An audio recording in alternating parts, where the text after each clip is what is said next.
প্রত্যাশিত বাংলাদেশ করতে সৃষ্টিকর্তা আল্লাহর কাছে সাহায্য কামনা করেছেন বিএনপির ভারপ্রাপ্ত চেয়ারম্যান তারেক রহমান।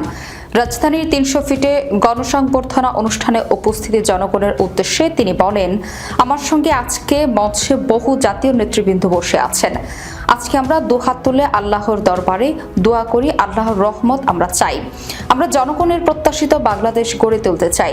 যে কোনো মূল্যে আমাদেরকে এই দেশের শান্তি শৃঙ্খলা বজায় রাখতে হবে।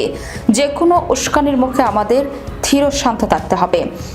আমরা দেশে শান্তি চাই, আমরা দেশে শান্তি চাই, আমরা দেশে শান্তি চাই। তারেক রহমান আরো বলেন, আসুন আমরা আল্লাহ রাব্বুল আলামিনের দরবারে হাত তুলে প্রার্থনা করি, হে রাব্বুল আলামিন, হে একমাত্র মালিক, হে একমাত্র পরওয়ারদিগার, হে একমাত্র রহমত দানকারী, হে একমাত্র সাহায্যকারী, আপনি যদি আজ আমাদের রহমত দেন তাহলে আমরা এদেশের মানুষের কঠোর পরিশ্রম করার মাধ্যমে আমাদের প্রত্যাশিত বাংলাদেশকে গড়ে তুলতে পারবো।